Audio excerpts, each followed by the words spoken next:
Hey folks, thought I'd give you a walkthrough of our finishing process because I think I finally nailed it, but it's taken a bit of work. This is the first series, and this is the one with the segmented rim. We veered away from that.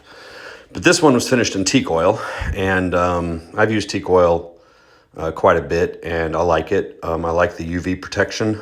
It's good for dense hardwoods, but it's got a lot of strikes against it. The prep time, the all the coats that have to be put on, just really makes this a time consuming step. And also, I mean, it would have looked better than this if I had continued to spend time on it. It does look better than this usually, but I kind of gave up on it because of the process stuff. So next, I know what some of you are going to say, but I wanted to try it. I did a dip in epoxy, and it worked all right. I mean, I don't like the look of it.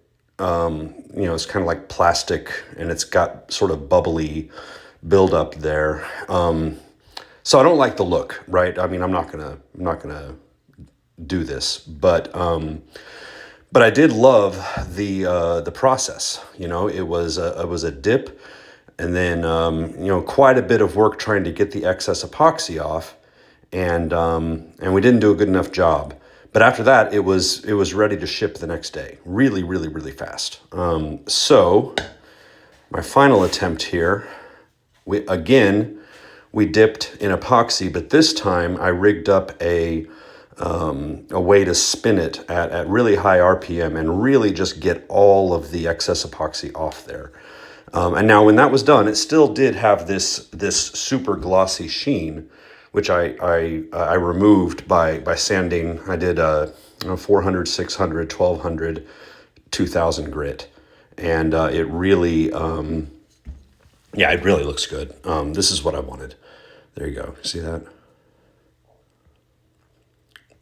So the other thing that made this possible was I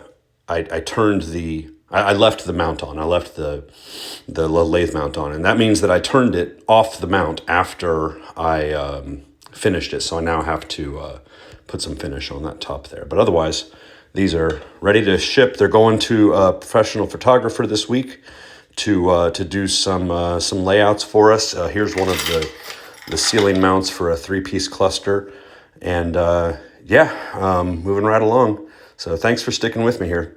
See you.